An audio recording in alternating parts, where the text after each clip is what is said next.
देव, कैसे हो आप सब? आई होप बिल्कुल अच्छे होंगे, स्वस्थ होंगे और मस्त होंगे। तो जैसा कि कल था रक्षाबंधन, लेकिन हम कल वीडियो पोस्ट नहीं कर पाए, थोड़े से लेट हो गए हैं। तो आप सभी को मेरी तरफ से गए हुए रक्षाबंधन की बहुत बहुत शुभकामनाएं। क्योंकि कल थोड़ा मूड ऑफ था, जैसा कि कहीं पता है।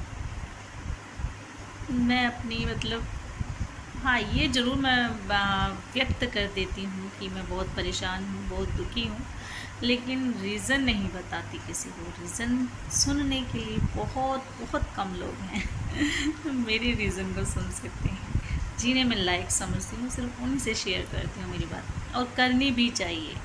कि हर ऐसे नहीं कि हर किसी को आते जाते को अपनी कहानियाँ सुनाने लग जाओ। किसी एक पर्सन को, किसी दो पर्सन को जिसे तुम अपने इस फीलिंग्स को बताने की लायक समझते हो, उसी को बतानी चाहिए। अदरवाइज़ प्रसाद नहीं है कि हर किसी को बांटो तुम। और दूसरी बात यह है कि मैंने सुना था कि बचपन से कि जो पूजा पाठ करते हैं, भगवान का नाम लेते हैं, वो हमेशा दुखी रहते हैं। ये मैंने फील भी किया है, और वाकई में बहुत पूजा पाठ करती हूँ मैं, और परेशानियाँ भी सच में बहुत बहुत आई हैं। लेकिन ये है कि जो मेरा भोला है, सच में टच वुड, कि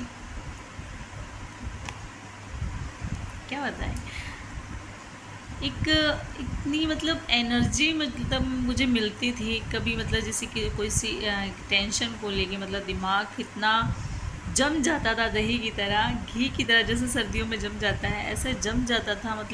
कुछ समझ नहीं आता था कि क्या हो रहा है, क्या करना है, कैसे होगा, ऐसा कुछ समझ में नहीं आता था। तो ये है कि मेरी, पता नहीं अब मुझे लोगों के साथ क्या होता है, लेकिन मेरे साथ ये है कि जब भी मुझे ऐसी कोई टेंशन होती है, जैसे कि लास्ट टाइम मैंने बताया था कि ऐसी टेंशन आ जाती है कि जैसे मरने का मन करता है, तो मैं क्या करती हूँ, सारे काम वाम छोड़ देती हूँ घर के भी छोड़ देती हूँ, यहाँ तक कि खाना भी मैं ढंग से नहीं बनाती हूँ। बनता है, लेकिन ऐसे क्या बताऊँ अब, है ना पूरी शेयर नहीं करूँगी अब कहानी।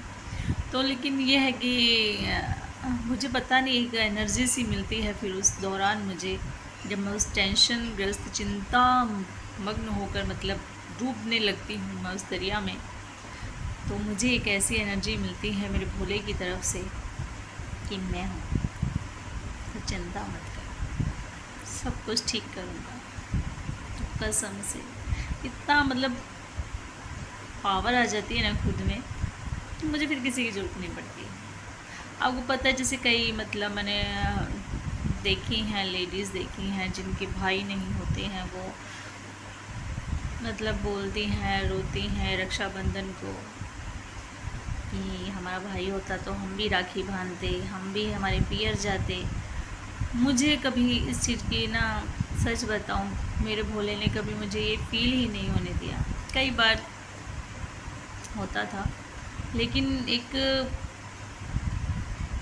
मुझे ऐसी शक्ति देता है, मुझे ऐसी एक एनर्जी देता है मेरा भोले, कि मुझे ये चीज़ फील ही नहीं होने देता है।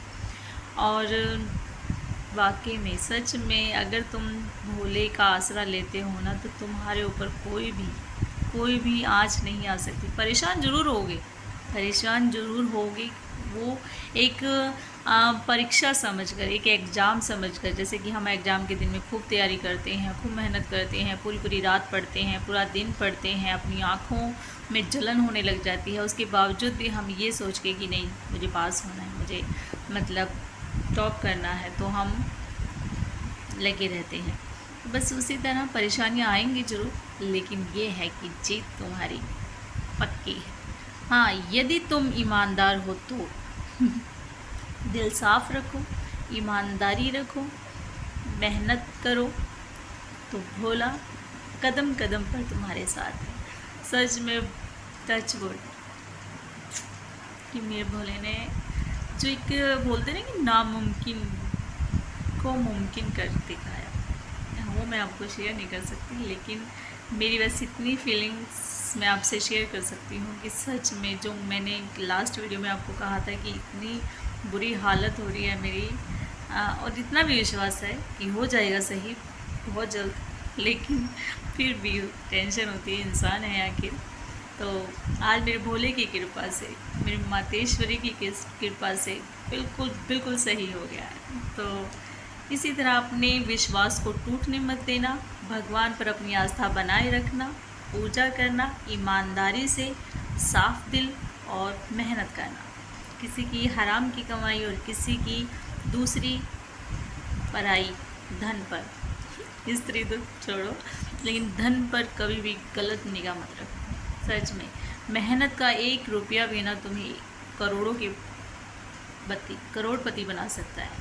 और यदि हराम का और यदि बेईमानी का पैसा अगर तुम करोड़ भी कमाओगे ना, तो तुम्हें वो करोड़पति की बजाय रोडपति एक दिन बना के छोड़ देगा। इसलिए भोले पर विश्वास रखो, मेहनत करते रहो, एक दिन सब कुछ सही होगा।